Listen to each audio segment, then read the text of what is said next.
Amém. Louvado seja o ressurreto Senhor Jesus.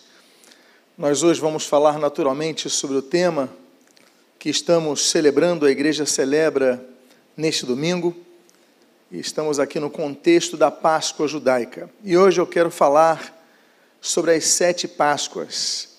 E eu quero então convidar a que você abra a sua Bíblia no Evangelho segundo Lucas, capítulo de número 2. Eu gostaria de abrir esta mensagem com um texto que se encontra nos versos de número 41 e de número 42. E assim diz a palavra de Deus. Ora, anualmente iam seus pais a Jerusalém para a festa da Páscoa. E quando ele atingiu os 12 anos, subiram a Jerusalém, segundo o costume da festa. Oremos. Pai amado Deus bendito, lemos a Tua santa e preciosa palavra e pedimos, Deus, fala conosco nesta manhã. Abençoa as nossas vidas, fortalece o nosso ser e que através destas Páscoas que havemos de aqui mencionar, possamos ser edificados por Ti. O que nós pedimos, a Tua graça sobre nós, as Tuas bênçãos sobre nós, a Tua palavra transformada em vida em nossas vidas. Nós fazemos agradecidos em nome de Jesus. Amém e amém. Esse texto que nós lemos aqui em Lucas diz que todos os anos Jesus, que era do norte, ia para o sul, para Jerusalém, celebrar a Páscoa. Como todo judeu, Jesus tinha esse costume religioso de todos os anos ir a Jerusalém. E por que então nos perguntamos, por que essa Páscoa, por que Jesus então escolhe essa data tão especial para os judeus, para comemorar, para celebrar a nova aliança? Coloquei o termo hebraico ali, Pessah. Pessah é um termo hebraico que significa passar por cima de. A Bíblia diz, em Hebreus capítulo 11, versículo 28, que o anjo exterminador que foi enviado ao Egito para efetivar a 10ª praga, ele passou por cima das casas dos hebreus, em cujos umbrais das portas havia a marca do sangue. Então, passar por cima em hebraico é Pessah. Então, significa, e a nossa tradução é Páscoa. Esse é o significado da Páscoa. A Bíblia diz que existem 7 festas, grandes festas judaicas, havia várias festas judaicas, mas 7 são as principais festas judaicas, e a Páscoa é uma delas. Podemos dizer que a Páscoa é a primeira delas. Ela é celebrada, então, falando sobre isso, falando sobre a libertação de Israel do Egito. Um dia depois, é celebrada a festa dos pães asmos. 3 dias depois, é celebrada a terceira festa, a festa das primícias. 50 dias depois, é celebrada a festa das semanas, essa 4ª festa judaica. Então temos a Páscoa, temos os pães asmos, temos as primícias. 50 dias depois da Páscoa, ou 7 semanas depois, por isso que os judeus chamam de festa das semanas. Depois, as pessoas começaram a citar o termo grego, porque pessoas do mundo inteiro, os judeus do mundo inteiro, vinham a Jerusalém, e aí, 50 dias depois, começaram a falar o termo grego de 50º. Em grego, é Pentecostes. Pentecostes, ou Festa das Semanas, então, são 50 dias depois da Páscoa. Nós temos mais outras 3 festas. Nós temos, por exemplo, a festa das trombetas. E aí, quando começa a festa das trombetas, os judeus começam 10 dias a olhar os seus pecados e a verificar o que eles precisam consertar, e 10 dias depois, então, se celebra a 6ª festa judaica, que é chamada o Dia do Perdão, ou o Dia do Yom Kippur. Para os judeus, é os dias que eles fazem um jejum, incluindo o jejum de água, é o único jejum que se estabelece, um jejum completo. Então, eles separam esse dia para pedir perdão nos pecados, para pedir perdão a Deus por tudo que aconteceu. E aí depois, então, desse dia do perdão, eles começam uma festa, uma grande celebração. E aí nós temos a última, a sétima e última festa dos judeus, a festa dos tabernáculos. E ali eles agradecem ao Senhor. Os tabernáculos, por quê? São tendas. Quando nós falamos do tabernáculo de Israel, nós falamos de uma grande tenda. Tabernáculo pequeno é uma pequena tenda. A festa dos tabernáculos, por quê? Porque os judeus iam de todos os lugares de Israel, por exemplo, e acampavam ao redor do templo. Então, quem olhava aquelas celebrações, olhavam várias cabanas, várias tendas, vários tabernáculos. Por isso chamam a festa dos tabernáculos. Bom, falamos aqui das 7 festas, mas agora vamos falar das 7 festas dos judeus, as 7 festas sagradas judeus, mas vamos falar então dessas 7 Páscoas judaicas. E a primeira delas, naturalmente, acontece no contexto do êxodo judaico. Diz o texto que você está lendo em tela o seguinte, em Êxodo capítulo 12: falai a toda a tenda da congregação de Israel, dizendo, aos 10 deste mês, cada um tomará para si um cordeiro, segundo a casa dos pais, um cordeiro para família. A primeira Páscoa judaica, ela aponta ao agradecimento a Deus pela libertação do Egito e libertação da 10ª praga, do livramento da 10ª praga. Lembrem que Deus enviou 10 pragas, mas antes da última, a morte dos primogênitos. Então, ali quando já citei o texto de Hebreus, passaria o exterminador para ceifar aquelas vidas, mas havia de ter em cada umbral das portas a marca do sangue do Cordeiro. E isso é muito interessante por alguns motivos. Primeiro deles, a Santa Ceia cristã, ela é celebrada hoje em dia, quando nós tomamos do cálice, daqui a pouco celebraremos, ao final dessa mensagem, um cálice com o fruto da vide e um pão. Mas por que nós não usamos o cordeiro hoje? Por que na Santa Ceia, na Ceia do Senhor, o nome que você queira dar, nós não temos ali um pedaço do cordeiro? Porque para nós, o cordeiro já foi sacrificado. Para nós, o cordeiro já foi entregue, o seu corpo já foi entregue. E no nosso caso, cremos que naquela cruz do Calvário. O cordeiro, então, é importante por quê? Porque ele representa vários aspectos, simboliza vários aspectos. Nós vemos, então, por exemplo, o cordeiro representa a pureza, aquela simplicidade. O que era o cordeiro? Qual a diferença do cordeiro para uma ovelha? O cordeiro é o filhotinho. O cordeiro não é o bezerro, que tem de 1 a 3 meses, mas tem de 3 a 6 meses, é chamado de cordeiro. Aí depois vira o carneiro, aí depois vira a ovelha, enfim. Mas ele é ele está andando, ele é muito simples, o cordeiro, e ali então nós temos a simplicidade, a pureza. Nós aprendemos com o cordeiro, por exemplo, sobre a mansidão.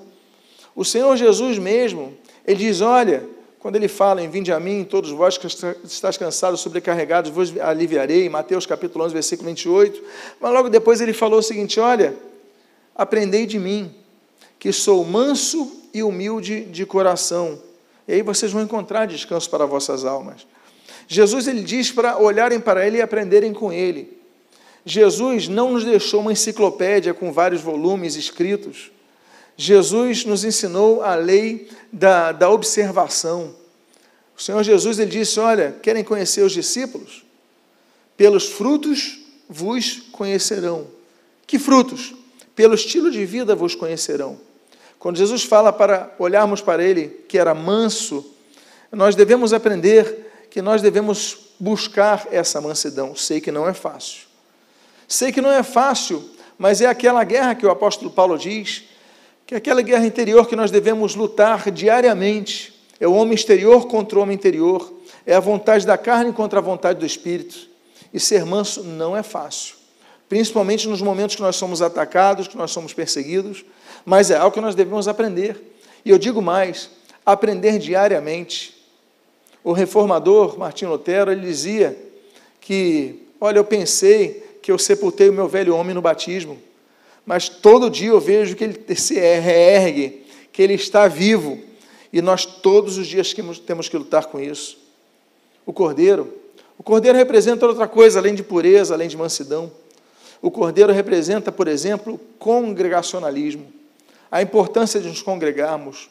Por quê? Porque o cordeiro vive em rebanhos, ele não vive sozinho. Existem algumas espécies animais que vivem solitárias, elas se isolam, mas o cordeiro não, ele vive em rebanhos, ele sempre busca estar próximo ao rebanho, porque ele entende que na unidade há segurança, na unidade há ajuda mútua, na unidade há edificação. Estamos vivendo um período, um momento, em que nós estamos isolados fisicamente uns dos outros. E quando eu digo isso, eu falo de maneira especial aos cultos. Não temos tido os cultos presenciais nesse período. Estamos cada um em nossa casa, cada um com nossos familiares. Muitos estão muito sozinhos, muito mais solitários, que não têm nem família. Mas ainda assim devem perceber e entender que, ainda que distantes fisicamente, devemos fazer ao máximo para estarmos unidos. Existem várias formas. Os contatos, naturalmente, as redes sociais hoje em dia, os aplicativos que você faz contato, mas o importante é que jamais deixemos de entender que na unidade da igreja está a nossa força. Outra coisa que nós aprendemos com os cordeiros é que os cordeiros, eles têm um inimigo voraz, um inimigo que quer devorá-los, um inimigo faminto, são os lobos. Os lobos, eles visam mais os cordeiros do que as ovelhas, por exemplo, porque as ovelhas são mais crescidas, elas correm de maneira mais rápida, elas têm uma percepção maior pela experiência, mas o cordeirinho não. O cordeirinho, ele coitado, é um animal tão pequenininho, são tão inexperientes, que quando o lobo olha aquele rebanho, claro que ele quer devorar a ovelha, mas ele vai procurar sempre os mais frágeis, os cordeirinhos. Nós temos todos inimigo comum, estamos rodeados por inimigos. Satanás, a Bíblia diz, que ele anda ao nosso derredor, procurando oportunidade, ocasião oportuna para nos devorar. Ele é como lobo voraz. A Bíblia fala de Satanás como esse lobo que está tentando nos devorar. A Bíblia fala de Satanás que quer matar, roubar e destruir a nossa vida, em João capítulo 10, versículo 10. A Bíblia fala que nós estamos rodeados de pessoas, e dentre essas existem lobos devoradores que são colocados dentro das igrejas. E esses lobos devoradores são colocados dentro das igrejas, no meio da cristandade. Eles têm apenas um objetivo. O objetivo deles é explorar as pessoas, é enfraquecer as pessoas e é matar espiritualmente as pessoas. E quantos estão desviados hoje? Por quê? Porque no meio do rebanho existem lobos disfarçados de ovelhas. Essa é uma outra característica, por exemplo, dos cordeiros. Outra característica dos cordeiros é uma característica muito boa, é que eles começam a transição de passar do leite para o pasto.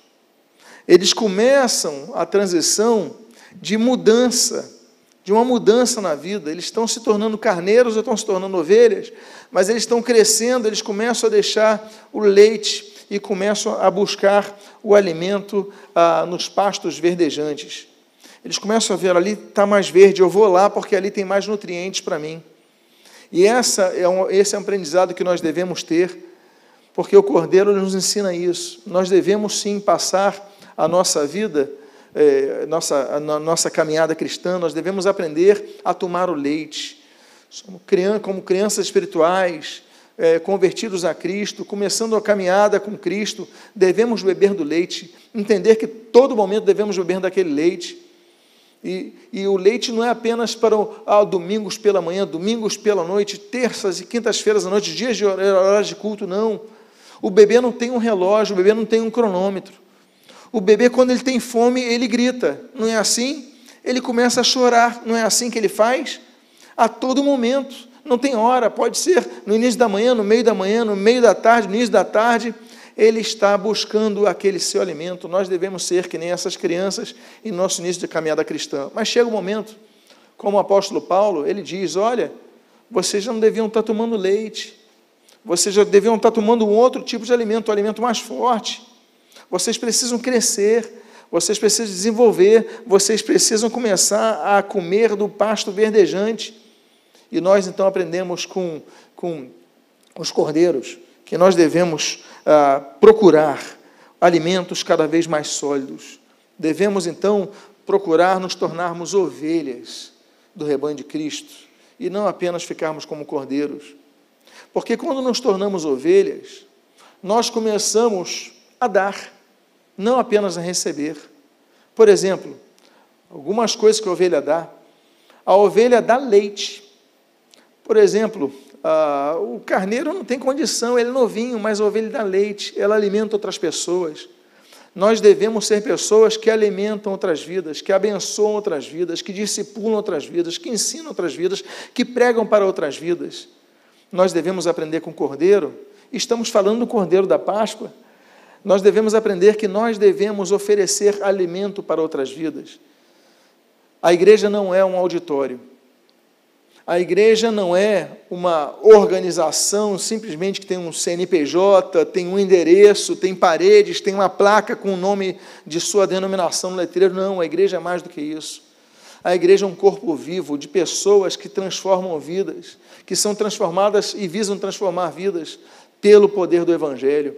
Então nós devemos oferecer nosso leite, nós devemos produzir nosso leite, nós devemos dar alimento para outras vidas, alimento espiritual, discipulado, doutrina, ensino, conselho, ajuda, devemos oferecer. Outra coisa que o Cordeiro dá. O Cordeiro dá lã. Lã significa cobertura, lã significa a proteção contra o frio. Quando nós deixamos de ser cordeiros e nos tornamos ovelhas ou carneiros, nós começamos a oferecer a lã para ajudar outras pessoas, a lã da cobertura, a lã do aquecimento. E aí é o papel da igreja. Volto a dizer, não somos auditórios. Não somos auditórios com endereços, somos muito mais do que isso. A nossa luz tem que brilhar, não apenas aos domingos, mas todos os dias.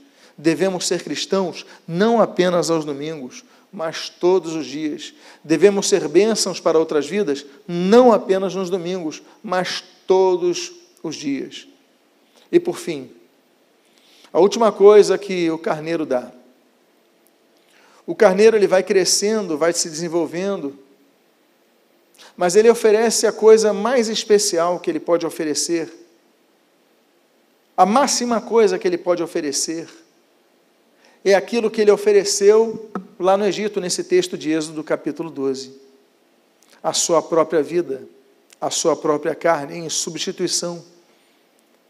E aí, anos depois, quando João, o Batista, ele olha para Jesus, e ele diz, naquele capítulo 1, versículo 29 do Evangelho de João, ele diz o seguinte, olha, eis aí, e ele usa o termo, o Cordeiro de Deus, que tira o pecado do mundo. João, o Batista, ele falou uma linguagem que todo judeu conhecia. O Cordeiro remidor, o Cordeiro substitutivo, o Cordeiro que foi sacrificado para que o exterminador passasse sobre a casa. E agora ele fala, mas ele não vai apenas livrar a sua vida da praga, ele vai tirar os pecados da sua vida. Eis aí o Cordeiro de Deus que tira o pecado do mundo. Essa é uma Páscoa significativa que tem o Cordeiro. A segunda Páscoa que eu gostaria de mencionar, ela acontece um ano depois, no segundo ano da saída. E aí, a Bíblia diz, em Números, capítulo 9, versículo 1, versículo 2, versículo 5, o seguinte. Falou o Senhor a Moisés no deserto do Sinai, no ano segundo da sua saída da terra do Egito, no mês 1, dizendo, celebrem os filhos de Israel a Páscoa a seu tempo. Então, celebraram a Páscoa no dia 14 do mês 1, ao crepúsculo da tarde, no deserto do Sinai, segundo tudo o que o Senhor ordenara a Moisés, assim fizeram os filhos de Israel. Se a primeira Páscoa que nós vimos, ela traz no seu bojo o agradecimento do livramento de Deus, antes de Deus ter feito o livramento. Isso é importante. Esse é um detalhe importante. Eles não agradeceram. A primeira Páscoa não foi o agradecimento a Deus, por Deus ter libertado eles. Não foi. Foi o agradecimento a Deus pela certeza que Deus os livraria. É fé. Não foi consequente o livramento da 10ª praga, mas foi antes que o anjo passasse. Ou seja, agradeceram antes do fato. Nós aprendemos isso na primeira Páscoa. Agradecermos ao Senhor pelas suas promessas, confiarmos no Senhor, termos fé no Senhor. Essa é a primeira Páscoa. Nessa segunda Páscoa, nós temos um detalhe interessante. Eles agradecem a Deus agora no meio do deserto. Eles não agradecem depois que saem do deserto. Eles estão no meio do deserto, mas eles agradecem. Como nós devemos aprender com esta segunda Páscoa também. Meus amados irmãos, muitas vezes não entendemos o que nós estamos passando, mas devemos nos lembrar que a Bíblia diz, em Deuteronômio capítulo 8, que Deus nos leva ao deserto. Devemos lembrar o que a Bíblia diz em Mateus capítulo 4, Lucas capítulo 4, que Jesus foi levado pelo Espírito de Deus ao deserto para ser tentado. Muitas vezes, nos esquecemos que estamos no deserto porque Deus quis. Deus tinha um propósito. Mas ainda que estejamos no deserto, Deus ordena, celebrem a Páscoa da libertação. Ainda que estejamos no deserto, devemos lembrar do que Deus nos libertou. Páscoa representa isso, a libertação de Deus. Israel, para entrar na terra prometida, passou por 7 desertos. O deserto de Sim, o deserto de Zin, o deserto de Abarim, o deserto de Parã, o deserto de Arnon, o deserto deserto de Sinai. São 7 desertos que Israel passou antes de entrar na terra prometida. Deus permitiu que passasse por desertos, mas Deus nunca deixou de manifestar a sua presença ali. Por quê? Porque Deus é um Deus que faz coisas no deserto. Deus, por exemplo, Êxodo capítulo 3, Deus fala no deserto. Êxodo capítulo 13, Deus dá direção, a coluna de fogo à noite, a coluna de fumaça durante o dia. Deus dá direção no meio do deserto. Deus nos protege, Deuteronômio capítulo 32, no Cântico de Moisés, no meio do deserto, como a menina dos seus olhos. Deus, por exemplo, nos alimenta no deserto. 1 Reis capítulo 19, Elias, e Deus alimentava Elias no meio do deserto. E por fim, aquilo que nós lemos, o Senhor Jesus, a Bíblia diz que Jesus ensinava em locais ermos. Jesus ensinava no deserto, Deus nos ensina no deserto. Israel estava no meio do deserto, mas Israel celebrou a Páscoa, dizendo, Senhor, obrigado pela libertação. Então eu quero incentivar a você, que se encontra no meio do deserto, a celebrar a Páscoa. Sempre que você participar da Santa Ceia do Senhor, aquela nova aliança instituída nessa data, nessa ocasião, nessa oportunidade, nesse festejo, que você possa dizer, Deus, eu te agradeço porque tu me libertastes. Quero falar sobre a terceira Páscoa. E a terceira Páscoa é aquela que se encontra no livro de Josué, capítulo 5, do versículo 10 ao versículo número 12. E a Bíblia diz, estando, pois, os filhos de Israel acampados em Gilgal, celebraram a Páscoa no dia 14 do mês, à tarde, nas campinas de Jericó. Comeram do fruto da terra no dia seguinte à Páscoa, pães asmos e cereais tostados comeram nesse mesmo dia. No dia imediato, depois de comerem do produto da terra, cessou o maná. E não o tiveram mais os filhos de Israel, mas naquele dia comeram das novidades da terra de Canaã. Amados irmãos, a Páscoa, a terceira Páscoa que eu gostaria de mencionar, quando eles entram na Terra Prometida, em Gilgal, estamos aí num período preparatório para a tomada de Jericó, estão em frente a Jericó, Gilgal em frente a Jericó, eles celebram a Páscoa. Antes de enfrentar o grande inimigo de Jericó, eles celebram a Páscoa. E é interessante notar que, na ocasião da primeira Páscoa, na Terra Prometida, o maná cessa. O maná deixa de cair. A Bíblia diz no livro de Êxodo, capítulo 16, versículo 8, que o maná caía toda manhã. À tarde eram as codornizas e pelas manhãs era o maná. Nesse mesmo capítulo, mas no versículo 31, diz que o maná era branco e tinha um sabor de mel, sabor doce, era doce. Todo dia eles comiam, então, essa espécie de pão doce. Tanto é que o Salmo de número 78 diz que o maná era como se fosse uma chuva de cereal. Ou seja, todo dia chovia o alimento para o povo de Israel. O Senhor Jesus, ele fala em João capítulo 6, que o maná foi um alimento temporário. Ele durou 40 anos. Mas quando Israel sai do deserto, acaba o maná. Quando Israel entra na Terra Prometida, acaba o maná. Mas não pense você que você não vai comer maná um dia. A Bíblia diz que existe um maná que nós vamos comer. Quando o Senhor Jesus envia a carta à igreja de Pérgamo, Apocalipse capítulo 2, ele diz: ao vencedor dar-lhe-ei de comer do maná escondido. Há um maná que nós um dia comeremos. Mas o fato é, meus amados irmãos, que eles então, naquele ano, a Bíblia diz, no final desse texto que você está lendo, cessou o maná e não tiveram mais os filhos de Israel, mas naquele ano comeram do quê? Das novidades da terra de Canaã. Deus é um Deus que nos dá coisas novas. A fase do deserto vai passar. A fase do deserto passa, assim como a fase do maná passa. A fase de recebermos a comida que desce todos os dias passa. Vai ter um momento na nossa vida que nós vamos ter que lutar por outras coisas.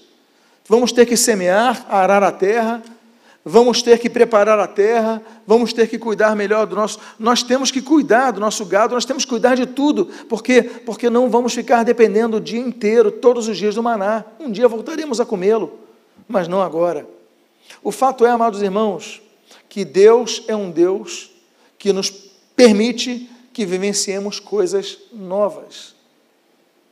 A Bíblia fala, por exemplo, dos cânticos novos. Uma vez uma pessoa, até um senhor, ele reprimindo, na época dos anos 90, as novas bandas, os novos corinhos, ele falou: não, nós não podemos sair do nosso inário, tem que manter o nosso inário.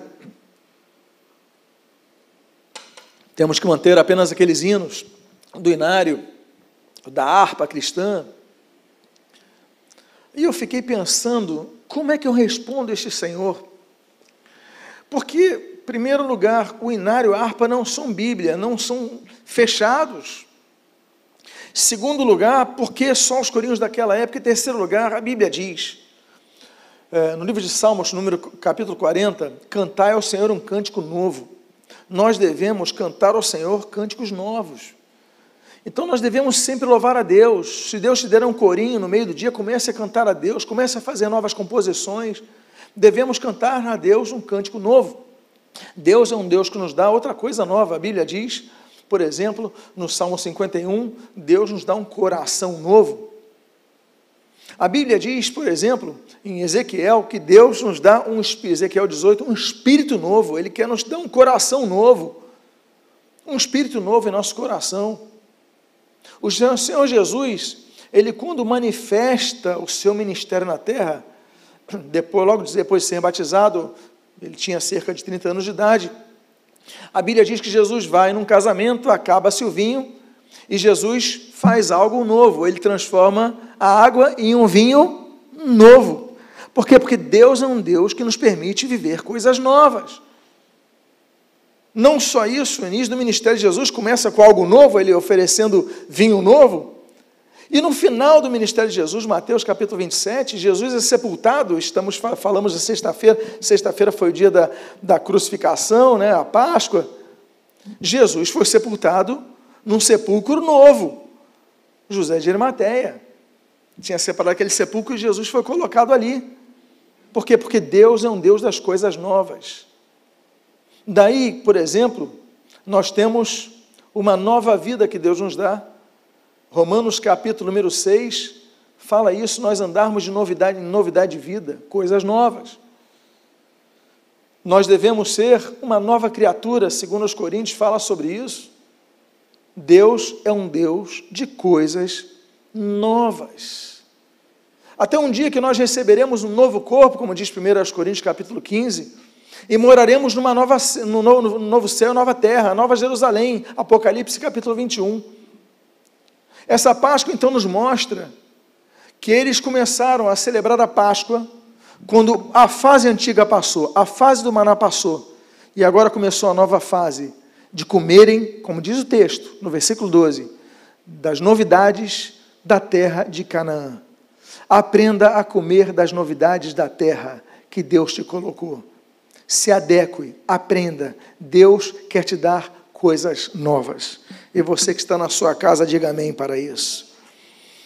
A quarta Páscoa que eu gostaria de compartilhar com os amados irmãos é a que é mencionada no segundo livro das Crônicas, no capítulo número 30. Eu gostaria de ler os versículos 1 ao 3 e o versículo número 15. A Bíblia diz: depois disto, Ezequias enviou mensageiros por todo Israel e Judá. Escreveu cartas a Efraim e a Manassés, para que viessem à casa do Senhor em Jerusalém, para celebrarem a Páscoa ao Senhor Deus de Israel. Porque o rei tivera conselho com seus príncipes e com toda a congregação em Jerusalém, para celebrar a Páscoa no 2º mês, porquanto não a puderam celebrar no devido tempo, porque não se tinham santificado os sacerdotes em número suficiente, e o povo não se ajuntara ainda em Jerusalém. Versículo 15. Então, imolaram o cordeiro da Páscoa no 14º dia do 2º mês. Os sacerdotes e os levitas se envergonharam e se santificaram e trouxeram holocaustos à casa do Senhor. Eram sacerdotes e eram levitas, ou seja, os que trabalhavam no templo, na casa do Senhor. Eram sacerdotes, eram levitas. As duas funções não eram como odiernamente, não eram como são nos dias de hoje, porque as duas funções eram hereditárias. O sacerdote era uma função hereditária. Os levitas eram funções hereditárias. Mas nessa Páscoa, eles são alertados a uma situação. Olha, vocês não podem oferecer a Páscoa sem antes vocês se envergonharem, sem antes vocês se santificarem. E a Bíblia diz que eles se envergonharam e se santificaram. Ou seja, houve o arrependimento. Eu acho muito interessante isso, porque essas duas palavras são iguais a arrependimento. Envergonhar-se não é se arrepender. Talvez a pessoa fique chorando, se lamentando pelos seus pecados, mas não esteja arrependida. Na verdade, ela pode ter remorso, por isso está chorando. O arrependimento, ela vem não apenas da conscientização e da tristeza que causa o pecado, mas de uma postura. Eles se arrependeram e se santificaram, logo se arrependeram. Se entristeceram e se santificaram, logo se arrependeram. O texto é muito interessante por causa disso. A Páscoa nos apresenta isso. Buscarmos a Deus o perdão. Nos envergonharmos e dizermos: Senhor, perdoa o meu coração, me ajuda nas minhas fraquezas, me ajuda nas minhas dificuldades. A Bíblia diz sobre isso. A Bíblia fala exatamente sobre isso. O que é arrepender-se? É voltar-se para Deus, Deuteronômio capítulo 4, Jeremias capítulo 4. é voltar-se a Deus. Zacarias capítulo 1, versículo 3, Tiago capítulo 4, versículo 8, tornai-vos, pois, a Deus, e Ele se tornará a vós. É quebrantarmos o nosso coração, como profetiza, por exemplo, Zacarias. É ter posturas. E ali, então, essa Páscoa nos lembra isso. Eram sacerdotes, eram levitas, trabalhavam na casa do Senhor, mas precisavam ter uma postura firme contra o pecado. A quinta Páscoa que eu gostaria de compartilhar com os irmãos é a que se encontra em 2 Crônicas, capítulo 35, nos seus primeiros 4 versos. A Bíblia diz assim: Josias celebrou a Páscoa ao Senhor em Jerusalém, e mataram o cordeiro da Páscoa no 14º dia do 1º mês. Estabeleceu os sacerdotes nos seus cargos e os animou a servirem na casa do Senhor. Disse aos levitas que ensinavam a todo Israel e estavam consagrados ao Senhor: ponde a arca sagrada na casa que edificou Salomão, filho de Davi, rei de Israel. Já não tereis esta carga nos ombros. Servi, pois, ao Senhor, vosso Deus, e ao seu povo de Israel. Agora, olha só que interessante. Preparai-vos segundo as vossas famílias, segundo os vossos turnos, segundo a prescrição de Davi, rei de Israel, de Salomão, e a de Salomão, seu filho. E no versículo final diz: no 18º ano do reinado de Josias, se celebrou esta Páscoa. 2 questões sobre os sacerdotes. A ordem de Josias, vamos celebrar, mas tem que ter duas questões aqui. Nós já tínhamos visto aquela anterior, arrependimento, santidade. Agora temos 2 posteriores. E as 2 são ânimo e organização, diz assim. E os animou a servirem na casa do Senhor. Por quê? Porque há momentos que nós ficamos desanimados. Eu sei que nem todos os que me ouvem nessa mensagem têm exercido o ministério na igreja. Mas da mesma forma eu sei que muitos que me ouvem exercem ministérios na igreja. Funções ministeriais na igreja. Seja tocando, ensinando na escola bíblica dominical, cuidando de crianças, ficando na introdução, evangelizando, pregando, tantas funções na igreja. Liderando os grupos pequenos, pastoreando, ligando, intercedendo. Tantas funções nós temos na casa do Senhor. Mas uma coisa, esse texto nos diz: olha, se animem a servirem na casa do Senhor. Se animem a servir na casa do Senhor. Nós devemos pedir ao Senhor que nos anime. Não devemos falhar com o Senhor. Damos a nossa palavra, cumprimos. Mas nós temos que pedir sempre ao Senhor: Senhor, anima o meu coração, reanima o meu coração. Eu quero te servir por toda a minha vida, vou fazê-lo, mas tu possas a cada dia renovar a minha vida. Renova-me, Senhor. Eu não quero te servir da maneira como tenho servido, eu quero te servir de uma maneira maior. Por isso, antes de você servir na casa do Senhor, ore.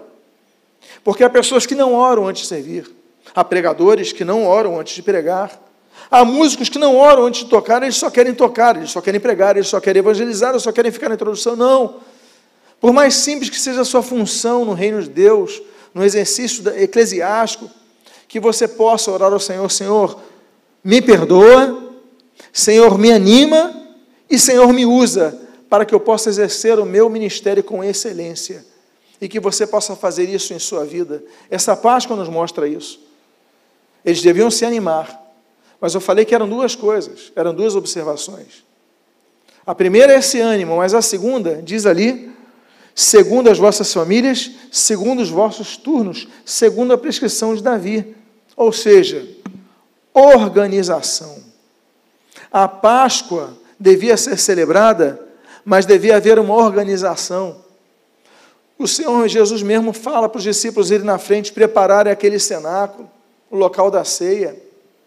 Então foram lá preparar. Nós devemos estar preparados, mas nós devemos procurar trabalhar para o Senhor, preparando-nos, organizando-nos, diz o texto, segundo os seus turnos. Havia turno do serviço. Havia o primeiro turno da manhã, o segundo turno da manhã, o primeiro turno da tarde, o segundo turno da tarde. Havia turnos. Os sacerdotes ali ofereciam os seus sacrifícios por turno, os levitas ali tocavam por turnos, ou seja, organização. Há pessoas nas igrejas que eles começam a trabalhar nos ministérios.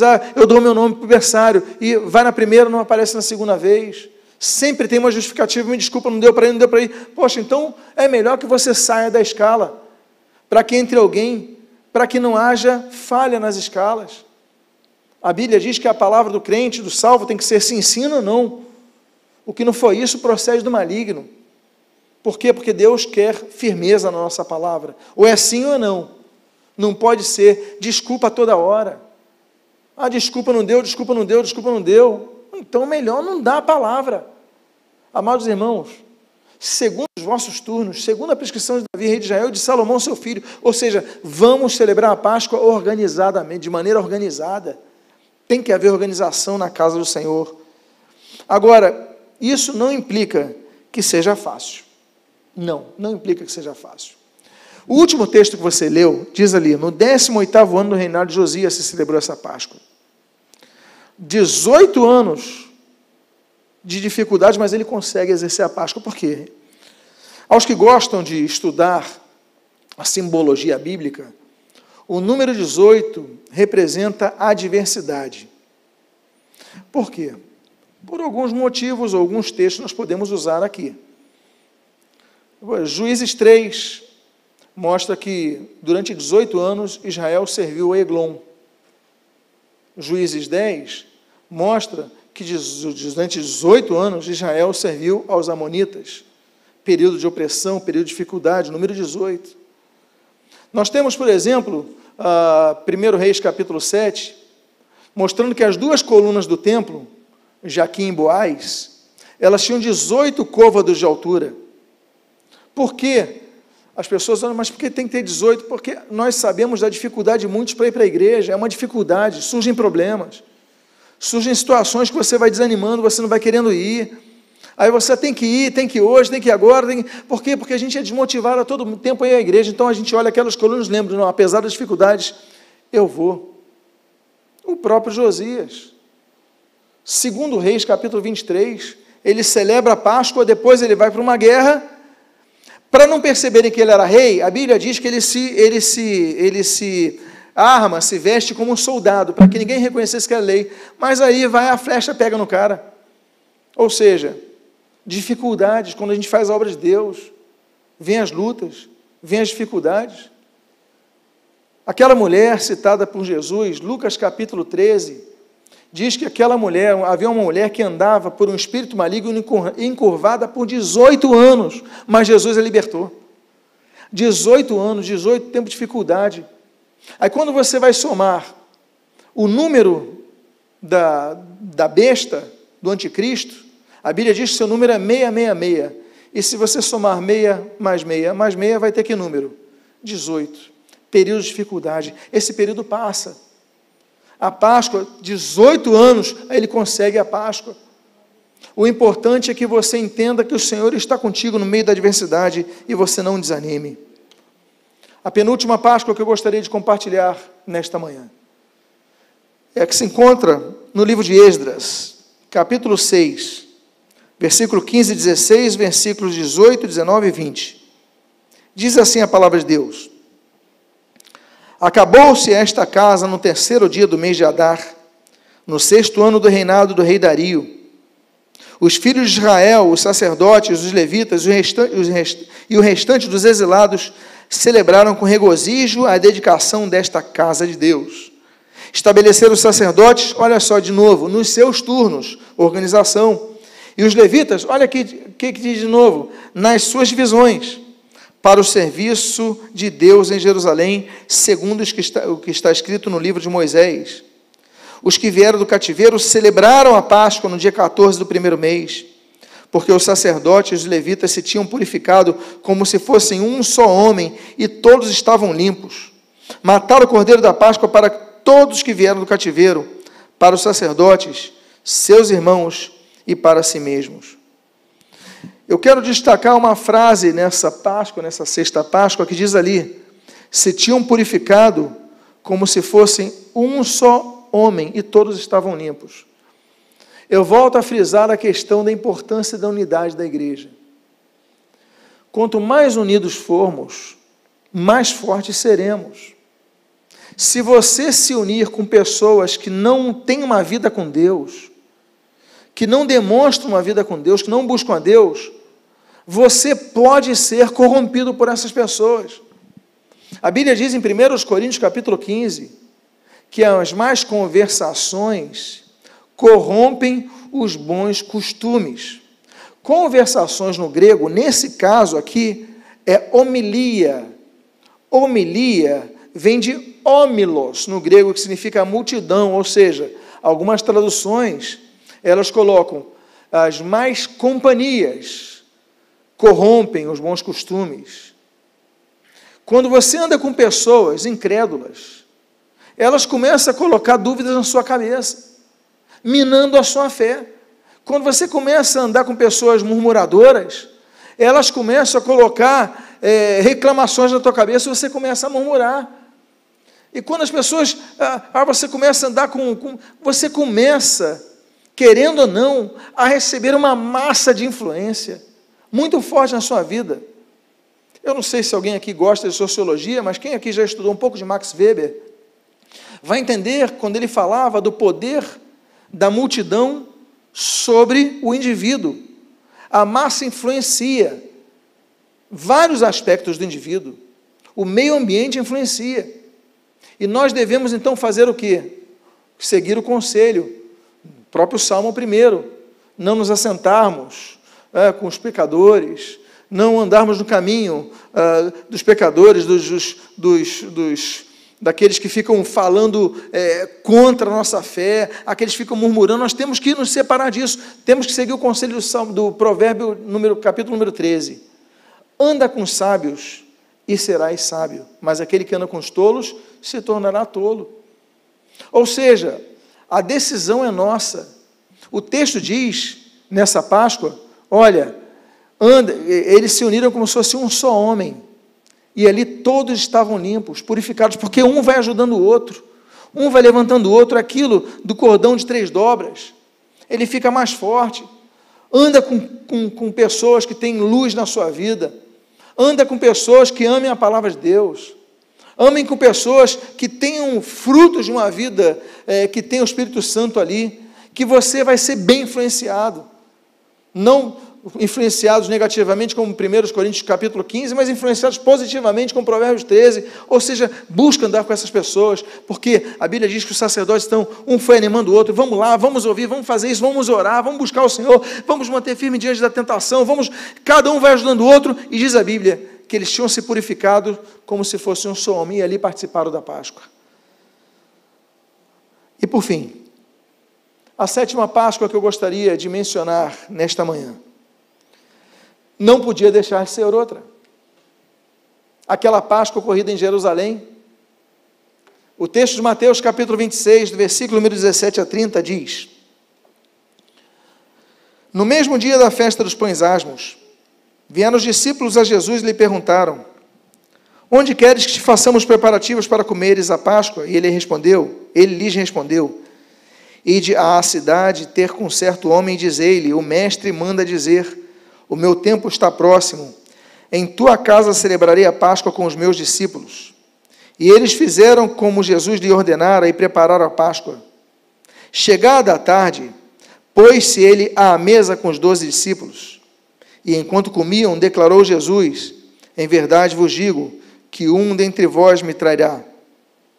E eles, muitíssimo contristados, começaram um por um a perguntar-lhe: Porventura sou eu, Senhor? E ele respondeu: O que mete comigo a mão no prato, esse me trairá. O Filho do Homem vai, como está escrito a seu respeito, mas ai daquele por intermédio de quem o Filho do Homem está sendo traído. Melhor não lhe fora haver nascido. Então Judas, que o traía, perguntou: Acaso sou eu, mestre? Respondeu-lhe Jesus: Tu disseste. Enquanto comiam, tomou Jesus um pão e, abençoando-o, o partiu e deu aos discípulos, dizendo: Tomai e comei, isto é o meu corpo. A seguir, tomou um cálice, tendo dado graças, o deu aos discípulos, dizendo: bebei dele todos, porque isto é o meu sangue, o sangue da nova aliança, derramado em favor de muitos, para a remissão de pecados. E digo-vos que desta hora em diante não beberei deste fruto da videira, até aquele dia em que hei de beber novo convosco no reino de meu Pai. E tendo cantado o hino, saíram para o Monte das Oliveiras. Nós aprendemos algumas coisas nessa última Páscoa que eu gostaria de mencionar essa manhã. E com a pergunta: o que houve na Páscoa do cenáculo? Cenáculo, local de ceia. Ceia em espanhol é cena, por exemplo. Cear, cenar, cenáculum, local de comer. E a ceia, a refeição noturna. O que houve naquele local, em Jerusalém? Primeiro, houve organização. O Senhor Jesus falou: olha, avisa aquele homem, você vai em tal lugar, naquele endereço, e vai dizer: o mestre quer comer aqui. E ali estava tudo sendo preparado. Na nossa história, tudo está sendo preparado. Deus soberano, Ele preparou muitas coisas para nós, preparou o seu reino para nós, preparou aquilo que Paulo diz: olha, nem olhos viram, nem ouvidos ouviram, nem jamais penetrou em coração humano o que Deus tem preparado para aqueles que o amam. Deus preparou. Houve organização. A data, por exemplo, foi uma data não ao acaso. Jesus participara por 33 vezes, não vou dizer 33 porque é muito pequeno, não sei como era o contexto de 1 ano de idade, mas enfim, por toda a sua vida ele ia na Páscoa. Mas naquele momento da questão do sacrifício, da substituição, do derramar de sangue, da entrega da vida por outra, era o momento da Páscoa, o momento de Jesus celebrar. Houve organização até na data escolhida. Outra questão que nós vemos na ceia do cenáculo é que ela se limitou a quem Jesus tinha relacionamento. A ceia do Senhor não é distribuída a qualquer um que chega na igreja, qualquer um que você vai distribuir a ceia do Senhor no meio da rua, você vai numa peça teatral, vou distribuir a ceia para quem não é assim. A ceia do Senhor é a comunhão com aqueles que têm um relacionamento próximo. Assim, por exemplo, foi a instituição da Páscoa judaica. Cada família na sua casa. E creio eu que esses momentos dessas ceias, eles estão sendo muito próximos à ceia do Egito, quando cada família estava confinado na sua casa. E o que está acontecendo nesse momento que você está vendo o vídeo? Cada família está confinada na sua casa. Mas ainda assim celebraram a Páscoa. Ainda assim agradeceram a Deus. Mas o fato é que naquela ceia não estavam todas as multidões que seguiam Jesus, não estavam nem todos os 70 discípulos que a Bíblia diz que o Senhor Jesus, no Evangelho de Lucas, para pregar, nem os 70 discípulos estavam, só estavam os 12, com os quais Jesus tinha um relacionamento mais próximo. Nós devemos, e esse é um papel da igreja, devemos estreitar relacionamentos no meio da igreja. A igreja pequena, ótimo, dá para estreitar relacionamentos. A igreja grande, se envolva nos ministérios, nos grupos familiares, mas desenvolva relacionamentos. Jesus, ele participa daquela ceia com aqueles 12 que Jesus chamou nominalmente, em cada contexto. Uns estavam pescando, outro estava na coletoria, cada um nos seus afazeres, e Jesus vai chamando um por um, no início do seu ministério, e no final do seu ministério, Jesus chama esses 12, fala: olha, é momento de eu participar, é momento de eu instituir aquela nova aliança. A Bíblia fala de várias alianças, mas o livro de Jeremias, capítulo 31, fala de uma nova aliança que havia de ser instituída, e Jesus ele diz: olha, esse cálice é o cálice da nova aliança. Jesus institui a nova aliança com os seus discípulos próximos. Outra coisa que nós aprendemos é que houve uma revelação naquela mesa. Foi apresentado o traidor, como nós lemos aqui. Uma das coisas mais belas, e se você pensa que não ouviu direito, depois de eu falar de revelar o traidor, e eu falar de uma das coisas mais belas, eu vou agora explicar uma das coisas mais belas que nós percebemos nisso, é que, ainda que o ambiente fosse desfavorável, ainda que, me permita uma expressão popular, o clima estivesse fechado, olha só o ambiente, olha o clima. Jesus sabia que morreria naquele dia, naqueles dias. No dia seguinte, Jesus já estava 3 da tarde crucificado, morrendo, meio-dia crucificado. Jesus sabia disso. Jesus já tinha chorado quando descera o Monte das Oliveiras e viu Jerusalém. Lucas registra que Jesus chorou, uma das 3 ocasiões que Jesus chorou. E aí Jesus olha para Jerusalém e chora, por quê? Porque sabia que aquela Jerusalém que matava os profetas, gritaria, solta Barrabás. E o pior, gritaria, solta Barrabás, pouco depois de falar Hosana, depois de celebrar a chegada de Jesus. Jesus, ele chora, Jesus está com o seu espírito em amargura. A Bíblia diz que o suor de Jesus era sangue, Lucas fala sobre isso, sai sangue do seu suor, amargura no espírito, como o Senhor Jesus declarou no Getsêmani. O ambiente era o pior, e ainda por cima, para ficar pior, eles vão começar a comer ali, estão naquela mesa, Jesus fala, um de vocês vai me trair. Meus irmãos, tem ambiente pior do que isso? Mas quando eu falo de umas coisas mais belas acontecem naquele momento, é o ato contínuo. Porque depois de tudo isso, de todo esse ambiente, ele ainda assim, ele pega o pão e parte pelos seus discípulos. Ainda assim, que todo o ambiente fosse terrível, ele pega o cálice e diz, olha, este é meu sangue que é derramado por vós. O ambiente está ruim, o clima está ruim, a traição no meio, a ódio no meio, a indiferença no meio, a ingratidão. Eu fico me lembrando quantas vidas que estavam em Jerusalém, que foram curadas por Jesus, de todo tipo de enfermidade, toda tipo de possessão maligna, e que gritaram Barrabás. Eu fico pensando nos que se calaram quando os outros gritavam Barrabás.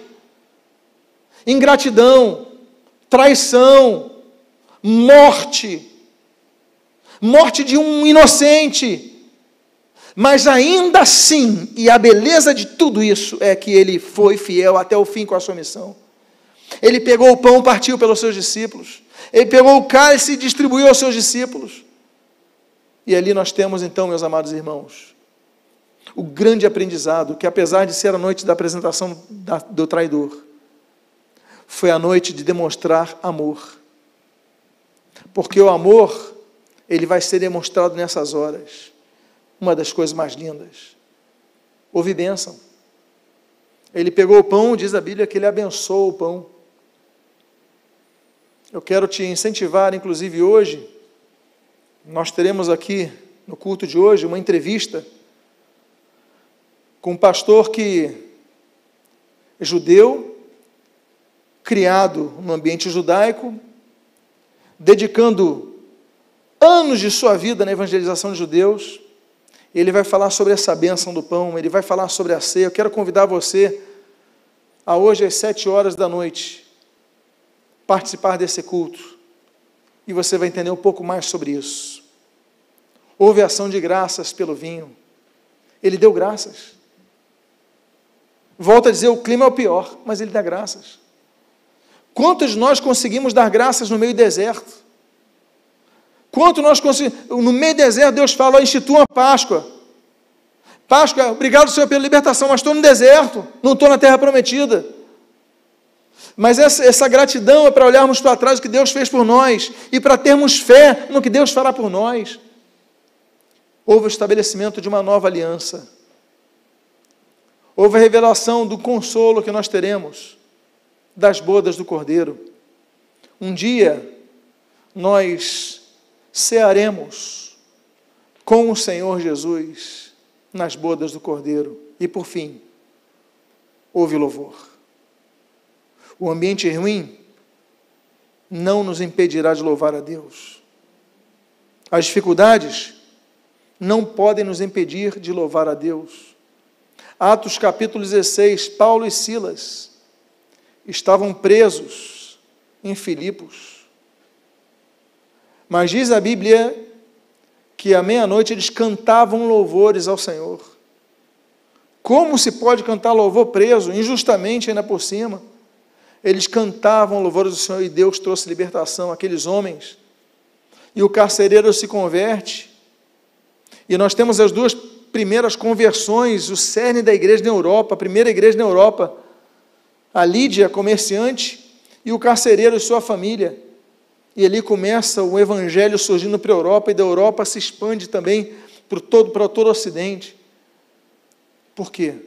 Porque louvaram no meio da tribulação. É difícil? É.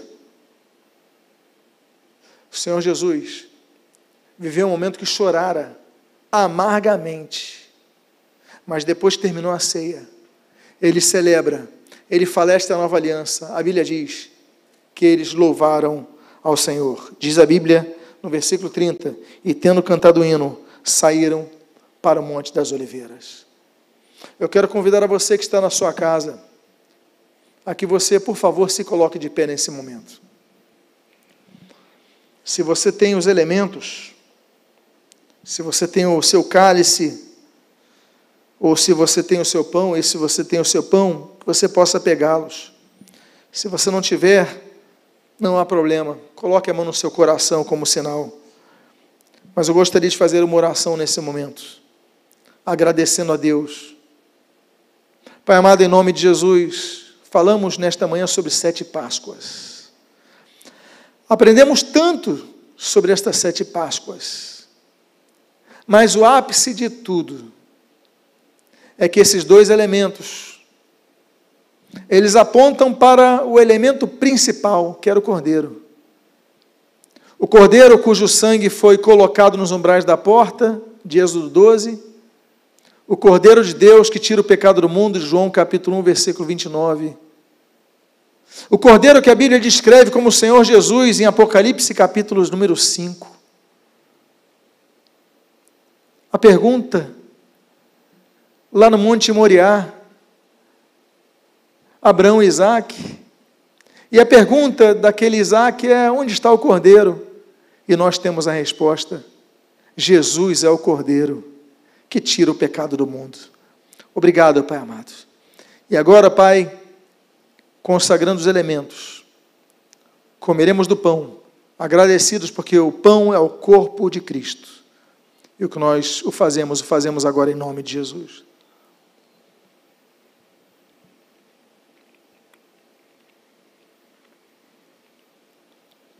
Pai amado, e agora erguemos o cálice. Aqui eu tenho o fruto da vide, o suco da vide. Em algumas casas nós temos água. O que importa, Pai, diante de nossos limites, que cada um tem, é o símbolo de tudo isso. O sangue de Jesus que foi derramado por nós. Naquela cruz, foi derramado o sangue de Jesus. Mas quando foi perfurado o costado de Jesus, saiu-lhe água. O que nós queremos ver nessa manhã, Pai, entender, é que aquele que crê em Jesus, do seu interior fluirão rios de água viva, o Espírito Santo de Deus. Aqueles a quem, como diz 1 João capítulo 1, versículo 7, o sangue de Jesus purifica de todo pecado. Tomemos todos do cálice.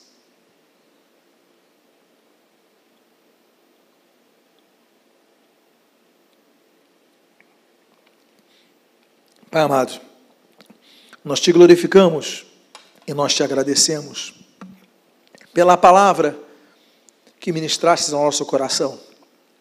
Abençoa a nossa vida, fortalece a nossa fé. E o que nós pedimos, nós fazemos agradecidos em nome de Jesus. Amém e amém. Podem se assentar, você em sua casa.